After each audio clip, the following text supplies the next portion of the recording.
Sederet alasan kenapa pembangunan Rumah Sakit Umum Daerah Kabupaten Lombok Utara batal di blacklist padahal jauh hari sebelumnya Ketua Komisi 3 DPRD KLU sudah memberikan peringatan agar kontraktor yang mengerjakan pembangunan rumah sakit itu di blacklist saja karena dari awal sudah dianggap tidak mampu lagi mengerjakan proyek tersebut. Menanggapi permasalahan kala itu, pemerintah berdalih bahwa itu adalah kewenangan PPK. Kemudian PPK melaporkan ke kuasa pengguna anggaran atau KPA, berdasarkan laporan tersebut baru dimasukkan di dalam sistem. Lalu Majmuk yang kala itu sebagai kabak pembangunan tidak bisa melangkahi aturan yang ada untuk memblacklist karena ranahnya ada di PPK dan KPA. Demikian, nanti blacklist itu nanti berdasarkan laporan dari PPK, pengawas PPK baru KPA, itu dimasukkan dalam sistem, bukan UKPBJ. Karena tataran pelaksanaan, ya namanya sekarang UKPBJ. Tataran pelaksanaan sudah ada pada UPD, pada dinas. Nah, kemudian kaitan dengan progres pekerjaan di lapangan berdasarkan kapasitas kami sebagai bagian pembangunan. Dalam hal ini ada tim Monep di sini. Tim Monep ini terdiri dari bagian pembangunan, ya. Kemudian ada dari unsur inspektorat, ada unsur Bapda. Ya. Dari hasil Monep yang sudah kita laksanakan, memang kita akui masih ada juga progres-progres yang sampai dengan akhir kontraknya belum 100%. Akan tetapi di dalam perka itu sudah jelas diberikan ruang perka LKPP. Di dalam Perpres 16 pun sudah diberikan ruang.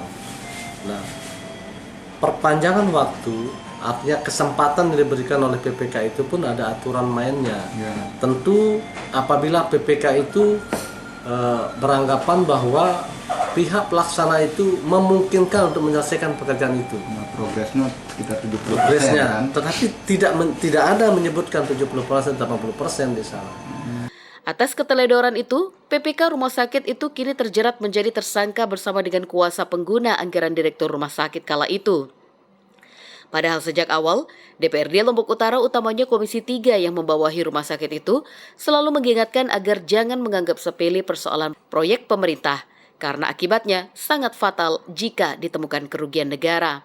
Sehingga ini menjadi bahan evaluasi pemerintah terhadap kontraktor-kontraktor yang kita lihat ini agak lamban kerja ini, sehingga bila perlu kita blacklist kontraktor-kontraktor yang tidak bisa menyelesaikan sesuai dengan target itu.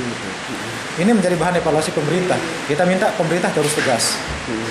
Jangan kita melihat karena kontraktor ini terlalu besar kontribusi dan lain sebagainya, tetapi kita lihat kemampuan dan tanggung jawab terhadap pembangunan di Lombok Utara ini.